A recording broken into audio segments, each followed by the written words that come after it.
샬롬. 오늘도 하나님의 평강이 여러분의 삶 가운데 가득 넘칩니다. 그 믿음으로 기쁨과 감사의 삶을 살아가시는 오늘 하루 되기를 소망합니다.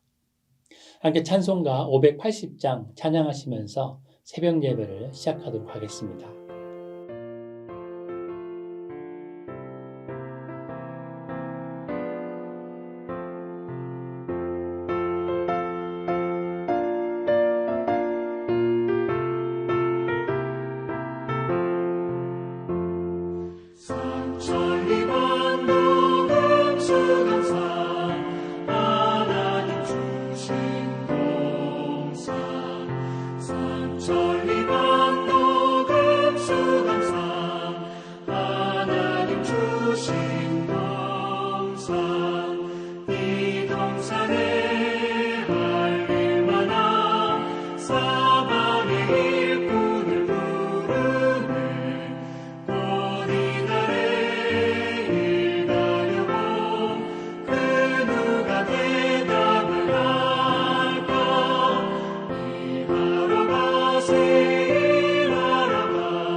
함께 기도하겠습니다. 주님 감사드립니다. 오늘도 주님 앞으로 나아가게 하심에 감사드립니다. 오늘도 주님과 동행하게 하심에 감사드립니다. 주님의 은혜 가운데 살아갈 수 있는 하루 될 수 있도록 아버지 붙잡아 주시옵소서. 세계 곳곳에 전쟁과 기근이 있습니다. 아버지 그들을 보살펴 주시옵소서. 전쟁과 기근이 그치게 하시고 그 난민들 가운데 하나님의 회복의 역사가 나타날 수 있도록 주님 인도하여 주시옵소서. 오늘도 하나님의 은혜로 전 세계를 덮으시기를 간절히 소망하며 주 예수 그리스도의 이름으로 기도드립니다. 아멘. 함께 말씀 보도록 하겠습니다. 오늘의 말씀은 마가복음 4장 26절부터 34절까지 말씀입니다. 또 이르시되 하나님의 나라는 사람이 씨를 땅에 뿌림과 같으니 그가 밤낮 자고 깨고 하는 중에 씨가 나서 자라되 어떻게 그리 되었는지를 알지 못하느니라. 당이 스스로 열매를 맺되 처음에는 싹이요 다음에는 이삭이요 그 다음에는 이삭의 충실한 곡식이라. 열매가 익으면 곧 낯을 대나니 이는 추수 때가 이르렀습니다. 또 이르시되 우리가 하나님의 나라를 어떻게 비교하며 또 무슨 비유로 나타낼까? 겨자씨 한 알과 같으니 땅에 심길 때에는 땅 위의 모든 씨보다 작은 것이로되 심긴 후에는 자라서 모든 풀보다 커지며 큰 가지를 내나니 공중의 새들이 그 그늘에 깃들일 만큼 되느니라. 예수께서 이렇게 많은 비유로 그들이 알아들을 수 있는 대로 말씀을 가르치시되 비유가 아니면 말씀하지 아니하시고 다만 혼자 계실 때에 그 제자들에게 모든 것을 해석하시더라. 아멘. 요즘 한국교회 이야기를 들으면 마음이 무거워질 때가 많습니다. 뉴스에 나오는 교회 이야기, 사람들의 입에 오르내리는 교회의 모습을 보면 참으로 마음이 아플 때가 많이 있습니다. 교회가 왜 저럴까? 존경받던 목회자의 마지막 모습이 무엇 때문에 저렇게 변했을까? 교회가 하나님의 영광을 저렇게 가리면 어떻게 하나? 세상과 별반 차이가 없는 교회의 모습에 선교의 문이 막히는데 어쩌면 좋은가? 목사인 저는 이런 말들이 가슴에 꽂힙니다. 그래서 한국 교회를 위해 기도하게 됩니다. 하나님, 한국 교회가 왜 이렇습니까? 한국 교회에 희망이 있을까요? 이런 답답한 마음이 한동안 저의 마음을 짓눌렀었는데 오늘 말씀을 준비하면서 예수님의 말씀이 저에게 답을 주었습니다. 하나님의 나라는 우리가 다 이해하지 못해도 하나님이 일하고 계신 나라라는 것입니다. 하나님의 나라는 보이지 않아도 지금도 여전히 자라고 있다는 것이죠. 그래서 첫 번째로 나눌 것은 사람들은 다 알지 못해도 하나님은 하나님의 나라에서 여전히 일하고 계시다는 것입니다. 오늘 본문 말씀 26절에서 29절까지 말씀을 보게 되면 예수님은 씨 뿌리는 비유에 대해서 말씀하고 계십니다. 사람이 씨를 뿌립니다. 그 사람은 밤낮 자고 깨고를 반복합니다. 씨앗에 대해서 생각하지 못할 때 밤이 지나고 낮이 옵니다. 그런데 어느새 싹이 납니다. 밤새 그 새싹이 자라는 것이죠. 그리고 어느샌가 이삭이 맺히고 그 안에서 알곡이 차고 있습니다. 이제 가을이 오면 추수때가 되어서 충실한 곡식이 되어 아름다운 열매를 맛보게 되는 것이죠. 그런데 사람은 그 과정을 알지 못한다는 것이 예수님의 말씀입니다. 28절의 말씀처럼 땅이 스스로 열매를 맺는다는 것이죠. 이 말씀은 너무나도 중요한 말씀입니다. 하나님의 나라는 사람의 계산으로 움직이지 않는다는 것이죠. 하나님의 나라는 사람의 손이 아닌 하나님의 손으로 자라게 되는 것입니다. 여러분은 고구마를 병에 넣어서 키워보신 적이 있으신가요? 저희 집에서 아이들과 함께 고구마를 병에 넣어서 주방 창가에 놓아둔 적이 있었습니다. 그러면 고구마는 물만 먹고도 너무나도 잘 자랍니다. 아침에 자고 일어나면 줄기와 잎사귀가 무성해집니다. 그리고 어느 순간 창문을 모두 가리고 있는 고구마 잎을 보게 되는 것이죠. 예수님은 누구나 이해할 수 있는 이런 실상 안의 비유로 하나님의 나라에 대해서 말씀하고 계신 것입니다. 농부가 씨를 뿌렸습니다. 하지만 농부는 매일 땅을 파면서 자라라 자라라 하지 않는다는 것이죠. 밤새 흙 속에서 씨가 무슨 일을 겪는지 농부는 알지 못한다는 것입니다. 그러나 그렇다고 땅 속에서 아무 일도 안 일어나는 건 아니라는 것이죠. 사람의 눈에 보이지 않는 곳에서 가장 중요한 일이 일어나고 있다는 것입니다. 우리는 자주 묻습니다. 왜 이렇게 변화가 없나?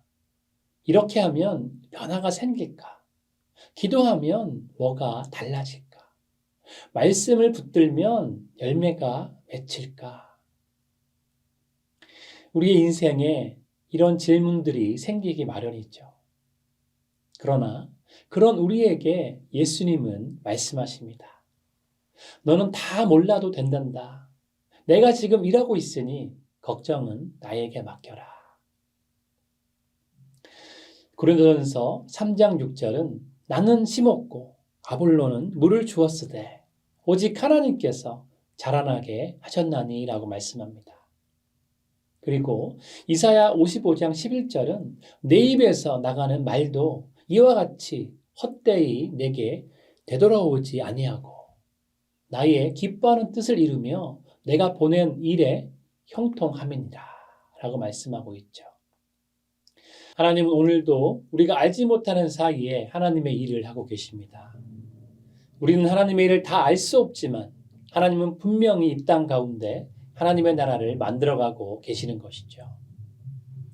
어거스틴은 우리는 씨를 심지만 성장의 신비는 하나님의 영역이다 라고 말했습니다. 사랑하는 성도 여러분, 여러분이 뿌린 말씀의 씨, 기도의 씨, 눈물의 씨, 아직 열매가 없어 보여도 낙심하지 마시기 바랍니다. 하나님은 오늘도 하나님의 땅 위에서 부지런히 일하고 계십니다. 우리는 하나님의 신비와 하나님의 신실하심을 믿으며 우리의 신앙을 굳건히 붙잡으며 전진하면 되는 것입니다. 두 번째로 나눌 것은 하나님의 나라는 작아 보여도 결국 크게 자란다는 것입니다. 30절과 32절 말씀을 보면 예수님은 또 하나의 비유를 드십니다. 겨자씨 한 알의 비유이죠.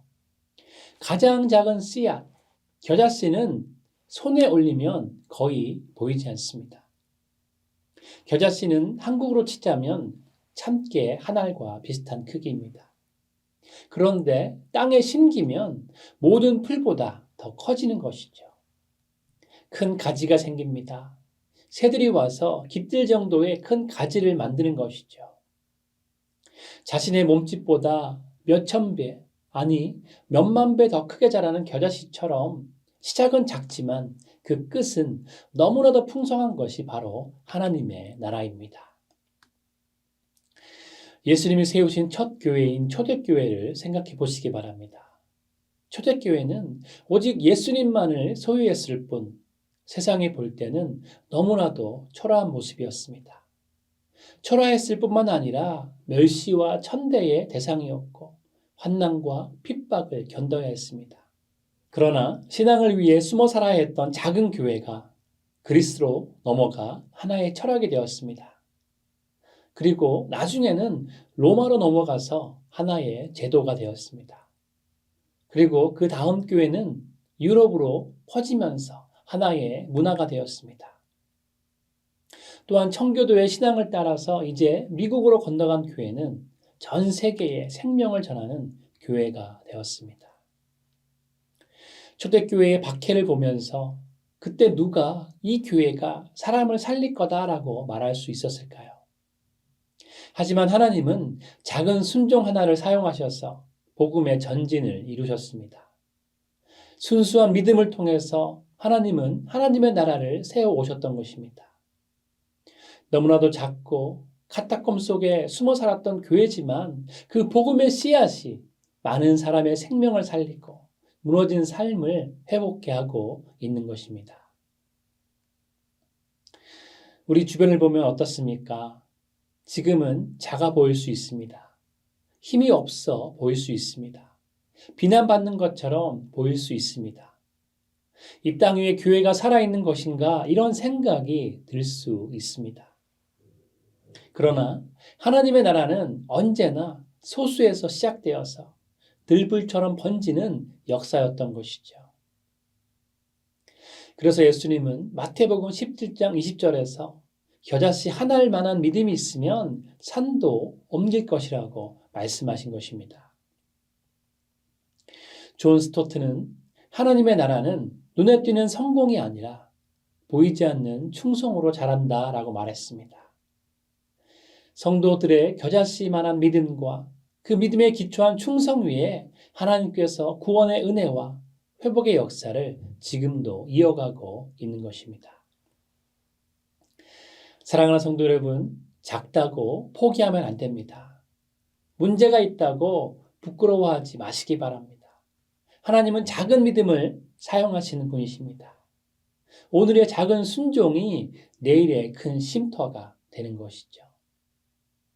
우리가 하나님의 말씀을 믿고 그 말씀을 따라 순종하면, 그리고 충성하며 나아간다면 하나님은 우리의 작은 순종을 통해서 우주보다 더 넓으신 하나님의 나라를 더욱 크게 세워가실 것입니다.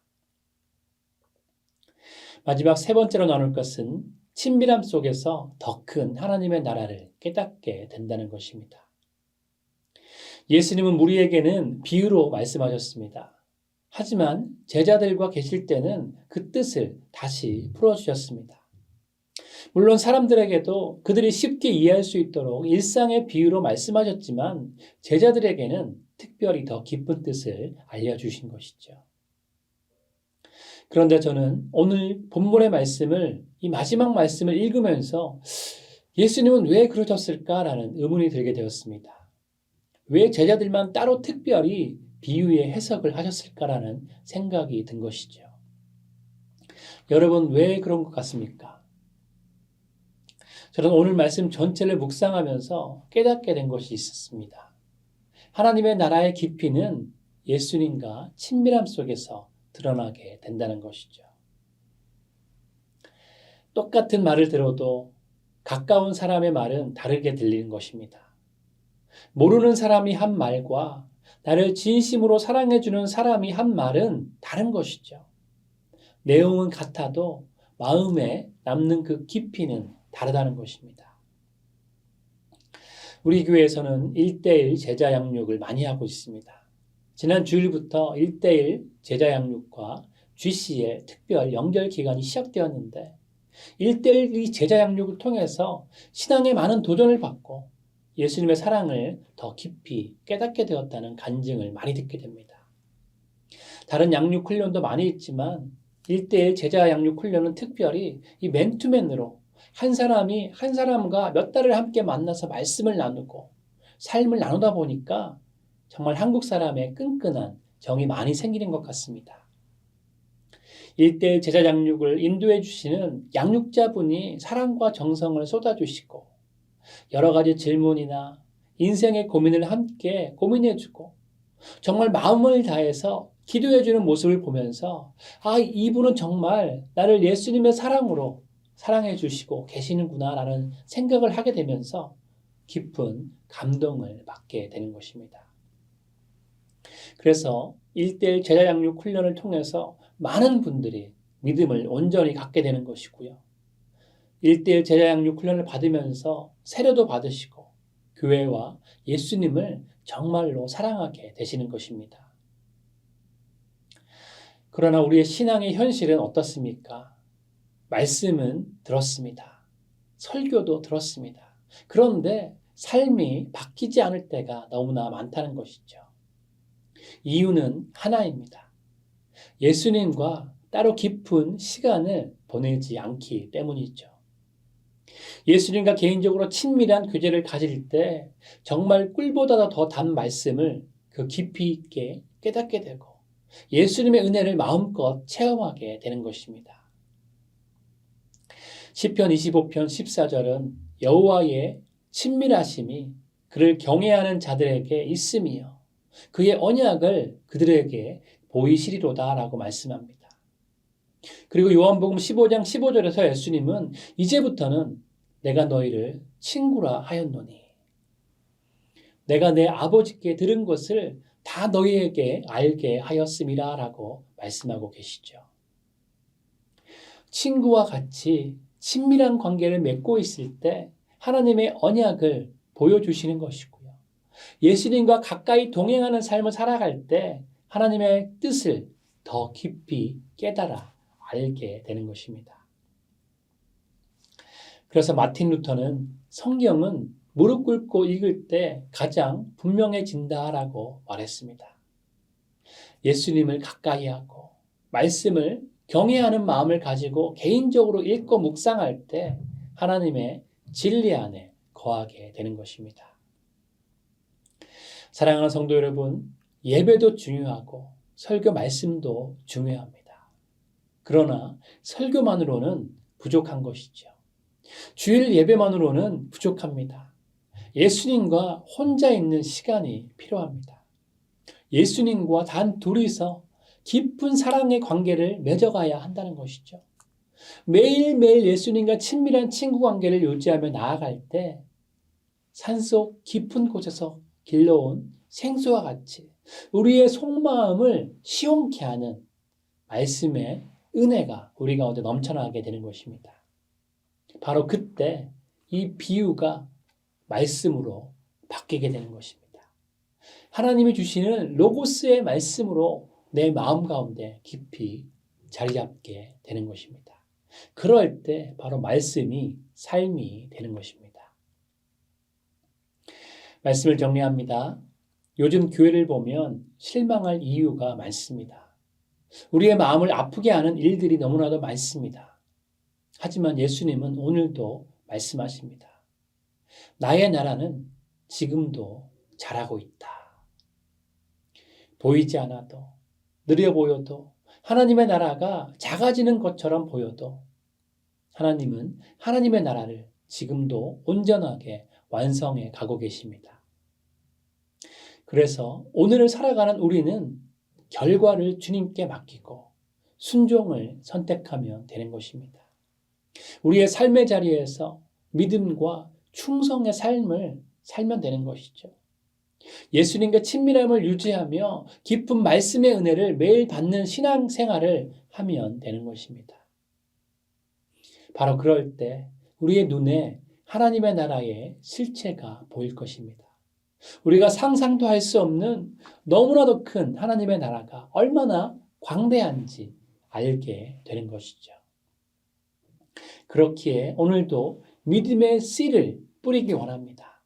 작아도 심기 원합니다. 그리고 예수님 곁에 가까이 머물러야 하는 것이죠. 하나님의 나라는 반드시 자라기에 오늘도 이 믿음으로 예수님과 동행하시는 여러분 모두 되시기를 주님의 이름으로 축원드립니다. 함께 기도하겠습니다. 주님 감사드립니다. 오늘도 우리 가운데 믿음을 허락하시고 예수님과 함께 말씀과 함께 하루를 시작할 수 있도록 인도하심에 감사드립니다. 정말 우리가 하나님의 나라를 살기 원합니다. 우리 눈에 보이지 않을지라도 하나님이 여전히 일하고 계시기에 그 믿음으로 순종하며 충성하며 주님을 따라갈 수 있는 우리가 될 수 있도록 아버지 역사하여 주시옵소서. 정말 간절히 바라기는 우리가 매일매일 예수님과 깊이 교제하며 동행하길 원합니다. 순간순간마다 예수님의 마음을 깨닫기를 원합니다.